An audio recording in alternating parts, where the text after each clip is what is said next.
नमस्कार. Diamond of medical ट्रेजरच्या आजच्या भागामध्ये आज आपण जाणून घेणार आहोत ते म्हणजे फॅटी लिव्हर या व्याधीची कारणं आणि त्याची आयुर्वेदिक चिकित्सा. फॅटी लिव्हर म्हणजे यकृतामध्ये चरबी साचणं. आजकाल हा सर्वसामान्य आजार झालेला आहे. यकृतामध्ये जास्त चरबीची साठवण झाली की फॅटी लिव्हर हा आजार निर्माण होतो. फॅटी लिव्हरची लक्षणं कोणती? तर पोटात उजव्या बाजूला दुखणे, अंगदुखी होणे, वजन कमी होणे, पोट फुगणे, लिव्हरचा म्हणजे यकृताचा आकार मोठा होणं, त्वचा आणि डोळे पिवळे होणं, कधीकधी त्वचारोग आणि हाडांचा त्रास देखील जाणवू लागतो.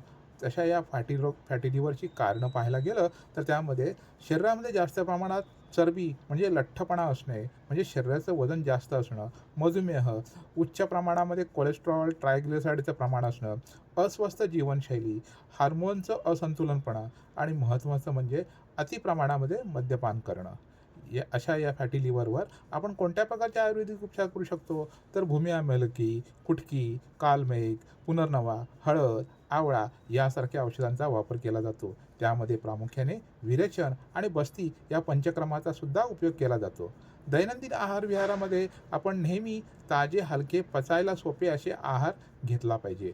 तेलकट, तिखट, खारट, आंबट पदार्थ टाळले पाहिजे. नियमित व्यायाम केला पाहिजे. शरीराचे वजन जास्त असेल तर ते नियंत्रणात आणले पाहिजे. आणि महत्त्वाचं म्हणजे मद्यपान वर्ज्य करणं. पपई, कांदा, लसूण यांचं सेवन करणं अत्यंत आवश्यक आहे, ज्याच्यामुळे यकृताचं कार्य सुधारतं आणि पचनशक्तीसुद्धा सुधारते. धन्यवाद.